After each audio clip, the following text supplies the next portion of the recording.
investigating some boathouse randomly. I'm absolutely bodied by Santa. But since Ashleigh's outfit was made in 2004, it was thick enough to take a bullet, and I was fine. Ashleigh was then targeted again by Santa, so I had to distract him from me. I decided to be a naughty boy and use my handgun on him in the cutscene, forcing him to prioritize me. I throw away another classic one-liner because iconic lines are butchered in remakes, and cause an explosion. Santa embraces the Christ in Christmas and truly becomes Santa Claus. I decided to reference the best iteration of Batman and then deliver one of the only good original one-liners in the game. Guess your tap dancing days are over. Santa Claus spouts so much crap about God that there was really nothing else for me to do than to send him to him. And after Santa was on his last legs, the truth was revealed. The reason he could see us when we were sleeping and awake is because of this false eye he had implanted in his head. I immediately take it to hold on to, because a new Santa needs to be made. One who didn't mix religion in the workplace so much. Abandon your body to the will of our God. Oh, Almighty, grant me the strength to crush your enemies. God, I thank you for your gift. Behold, the miracle. God, grant me your strength. I die. You will die. You're a shooting missionary. You know that. Or else they'd be biased towards or against certain groups of people, which would be especially bad if the bias is coming from someone who has eyes everywhere and fingers in everyone's milk and cookie jars. In hindsight, it was ironic to make a bias towards groups of people joke about Santa Claus, given that that is his whole shtick. The place was coming down, and shooting my way out was a perfect way to get engulfed in flames. My training as an agent for America consisted of how to burn others, never how to save myself. I guess if I fell, there would always be another schmuck who could take my place in their eyes. But you don't just replace Leon sex god Kennedy. I could tell Ashleigh knew that, as she risks her life to smash a way out for me. Give my regards. I dash through the window, as the fire purifies Santa Claus, and Ashleigh rushes out to put any embers on me. Or she was just trying to save her coat. Either way, I look at her for what felt like the very first time. She smiled and made a witty remark. I could cry, I'm so proud of her. When we first met, I felt like she would leave me behind at any moment. And maybe she would have. Maybe I would have left her too. I won't let that happen. And maybe she rescued me now because I'm her only way out, but maybe, just maybe, she truly could be an ally. I had no time to think about our standings with one another, as an army of Southerners started chasing us out of the Oh, wait. No, they didn't. We had to ride a gondola so Ashleigh could cheer for me while I whacked dudes off? No? Okay. Feels a bit anticlimactic, but alright. Well, at least you don't have to worry about being followed. We casually walk out of the village for the last time, across a drawbridge that magically lifts when we pass it, almost like an automatic door, into a department store. Well, I'm not far off, as the gun seller awaits me. He now sells the broken butterfly, a weapon I had to take apart to fix my own. It was on sale, though. I pass it by and go to sell Santa's magic eye, and he makes a remark about buying almost anything. That makes me very uncomfortable, so I fully decide to keep it, as not only does it prove Santa's existence, well, before I killed him, but maybe I could use it to see if Hannah wants me for Christmas, because she's getting it, no matter what list she's on. I inspect the area and somehow don't know what a trebuchet is. and spy on the people guarding the castle.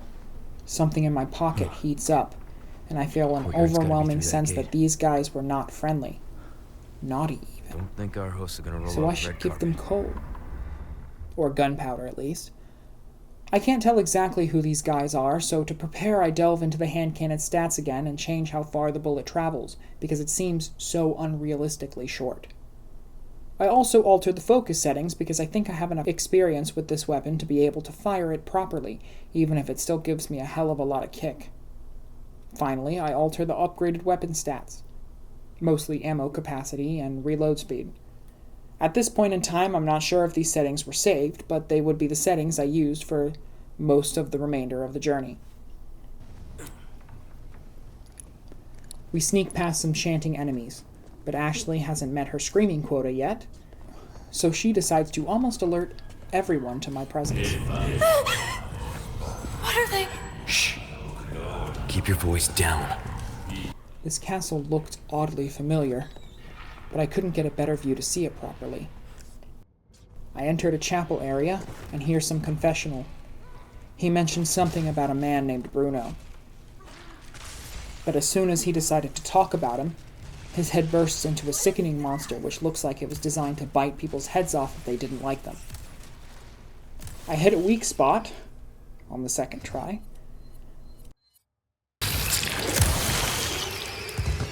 and try to move forward. We're caught almost immediately in an area that looks like it was designed to funnel large groups of people. Were these new enemies gatekeepers? And was it of the structure or their place in this winding path? Regardless, I do my best to avoid combat with them, but these guys stick to you like vultures at a theme park in summer. Wait a minute. I was knocked out of my stupor by the deafening screams of Ashleigh, Ashleigh! to which I just used my knife to free her. Don't worry, it doesn't end well this time, but the next time Oh, I guess I didn't dodge that. Okay, well, third time's the charm, I guess.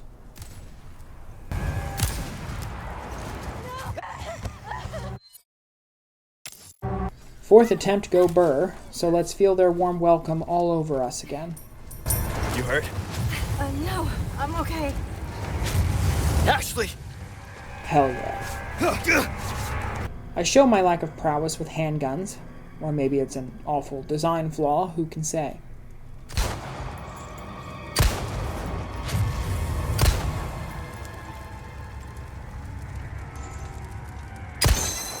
Look at you.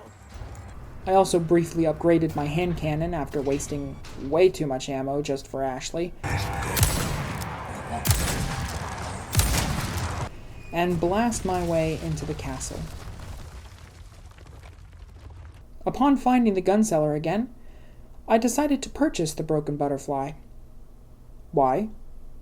Simple. I'm going to use it on breakables and treasures rather than a handgun, so that maybe the game would give me an added chance of dropping magnum rounds. I also made it infinite so it wouldn't drain my limited supply of ammo. In hindsight, maybe the gun being infinite made the game think that I wouldn't need ammo for it, because I never got ammo for it through drops anyway. Maybe using the handcannon on treasures would have encouraged more drops, but I have no idea. Either way, the broken butterfly in my hands just felt right for some reason. Delving into the castle foyer entrance area thing, and my worst suspicions are realized.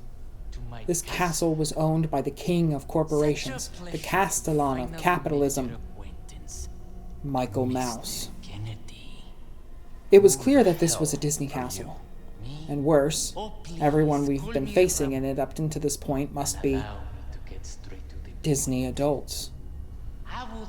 I thought the Karens were the perfect evolution of misery, but now I was truly in danger. Fat chance. They were faster, despite their Girl's just weight, fine. and would do anything to secure their place in line for rides designed for 5-year-olds. For the first time, fear truly ran through me. Nonetheless, you see, the girl must be ours. With a girl as the very source, your United States, and then the The entire world shall overflow with his grace. And it wasn't until the blue and yellow shields of Disney adults flashed before me. They brought IKEA into this too, most likely wanting to make a quick buck using blatant product placement. Then again, it wasn't the first time I'd seen that in my time here. Shrek and Donkey were mutated underlings to this cult. Freddy Fazbear fought for dominance before being taken down. Even Santa Claus himself, the mascot of Mary, had become a victim to the abuse of the mouse and its monopolistic intentions. Had I finally found the source of this global vie for power? The struggle to grasp this information and its implications threw me off balance, and I almost get Ashleigh and myself killed. The mouse wanted her, and I couldn't let that happen. It took some struggling, but I wasted them all with extreme prejudice. Finally, kids can enjoy things that were meant for them, without having adults meddle and ruin it for everyone, the way you'd expect a child to. Our way forward was blocked, so taking a path around was the only option. We found ourselves where Disney takes you as punishment when you try to get hired by other companies, and it was clear we weren't alone. A note mentioned someone, or something, being fed and taken care of, and it was most certainly the groaning coming from below. Poor bastard. I treaded as quietly as possible, but the floor gave way and I dropped down, separated from Ashleigh. I tried to compose myself quickly, before turning around to find... Oh no. Oh man, not you too. They got Hugh. Can't see me. They had no choice but to lock him down here and immortalize him so he could keep making billion-dollar outings as Wolverine. They must have used him as a crutch once Reynolds finally got canceled fully. It was the hardest choice I've had to make, but after an oddly terrifying chase,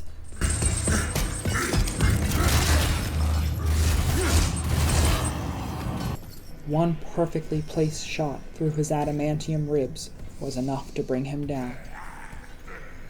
I guess if a stick can break through the strongest metal, a magnum round could. Can we hate Logan yet? It was just not a good movie. One insultingly easy but aesthetically pleasing puzzle later, and we wrapped around back to the audience chamber. I showed my dominance and heels again by flawlessly jumping onto a chandelier with no trips or spills. Then the 27-year-old man jokingly calls a 20-year-old girl his mother, and I have several weird comments about it, but I'll let you form your own opinions on that. What are you, my mother? Michael speaks through the megaphones to reenact his new movie using Ashleigh and me. But I feel like the story had been done before in 2005. Disney, get some new goddamn material. I was immediately punished for my words when I opened a door and ended up in the water room.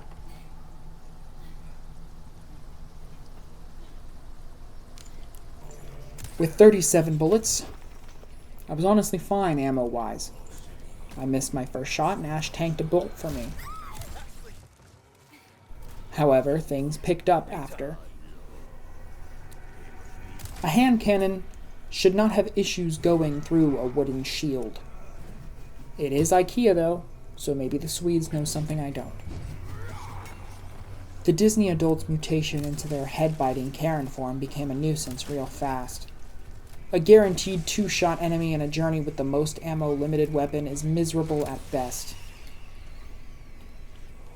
I cleared the first half of the room with less than half of my ammo, and now it was time to guide Ashleigh to raise the platforms. With the most inaccurate weapon in the game, I knew crafting ammo was required, and so, out of spite, I whipped out the butterfly to break some bitches. It's not cheating if the weapon you're forced to use is designed this poorly. Players should not have to fix your games. Looking at you, Bethesda. Players should also not have to make your games actually playable. Looking at you, EA. I ran out of ammo quickly, making this room take 50 bullets, since the bullets do a bit of a dancey dance on their way to an enemy. I do the system for ammo again. Use it, pull out the butterfly, use it, and just decide to forcefully restart anyway.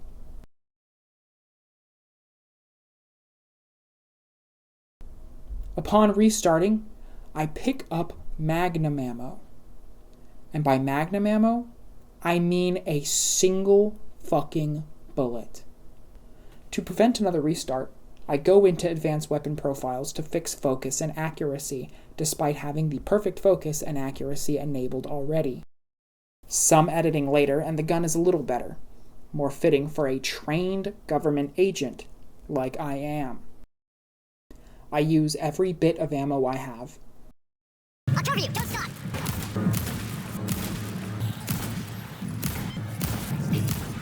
One down.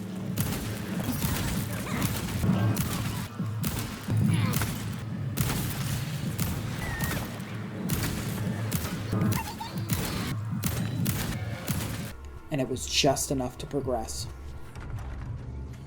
All I had to my name was the broken butterfly, which could not be used. I walk outside and feel relieved. The fountain noises soothe me greatly.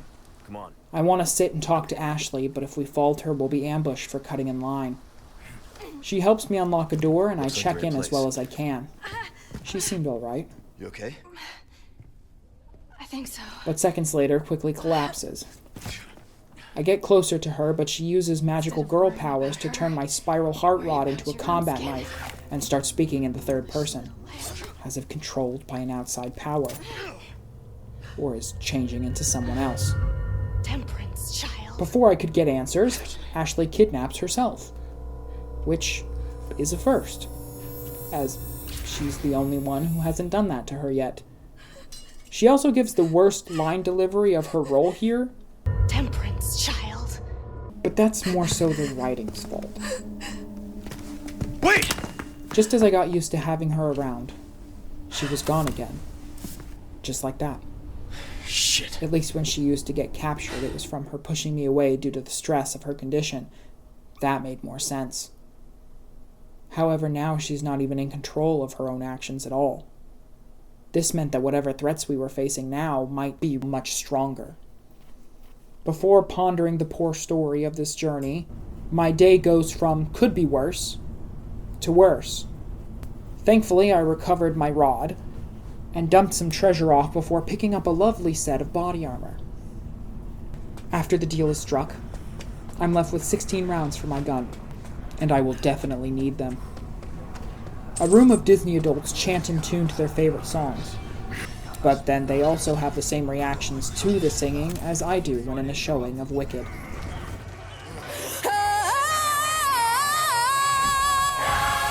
It's got teeth. Ah, Jesus. My head.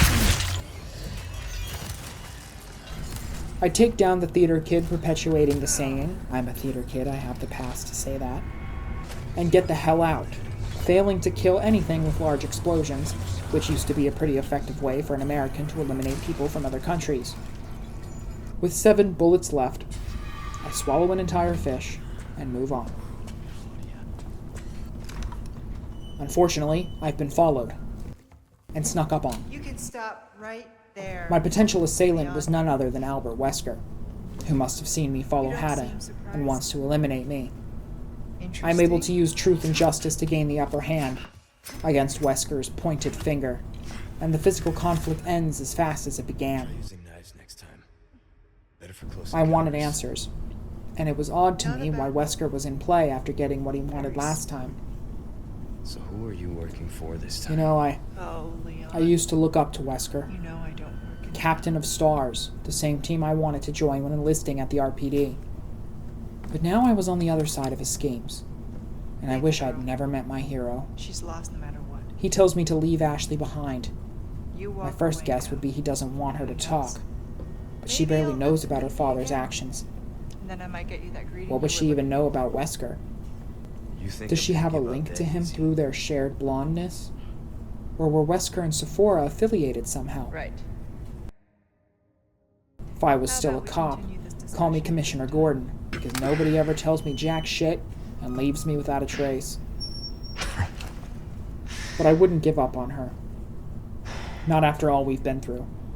So I press on and discover a terrifying truth. An independent, mobile Karen site with the ability to instantaneously turn others to its side. It used to need a control rod, or implantation according to Lewis's old notes. But now they can infect and travel on a whim, turning people into whatever Disney wanted. These evolved parasites could only be called one thing. T. Gondisnerd. A parasite that controls others' brains into becoming obsessive Disney fans and forces them to reproduce asexually because of how unappealing they become to others. I could never let them have me. Nothing could make me unappealing to women. So I should be immune. But I'll have to test that the hard way. I get surrounded, and out of pure irritation, I launched a ball to catch them. And unsurprisingly, they all escaped. I don't technically consider this rule breaking, since I have no idea if anyone actually died. The alternative would have just been to reload the checkpoint and run around them. I wouldn't have saved ammo either way. I finally taste the air outside again, but it starts smelling like total ass. That's when in the distance, Shrek 2 appears and starts throwing rocks like he's the beast type. My only option is to run, as Shrek 2's armor, which is actually his Shrek 1 look, protected him from gunfire. The winding staircases of enemies had finally rewarded me with another bigger handcannon. A Magnum XXL, if you will. And it was perfect for me. Shrek 2 gets a shot in on me, and although I need a hero, it was up to me to be strong, fast, and larger than life. I secured myself behind the Magnum dong and unloaded all over Shrek's face. He goes down like a one-pump chump and leaves the drawbridge forward clear for me. I make my way across it before Shrek 2 jumps up for one last hurrah, before sending his franchise into the depths of failure.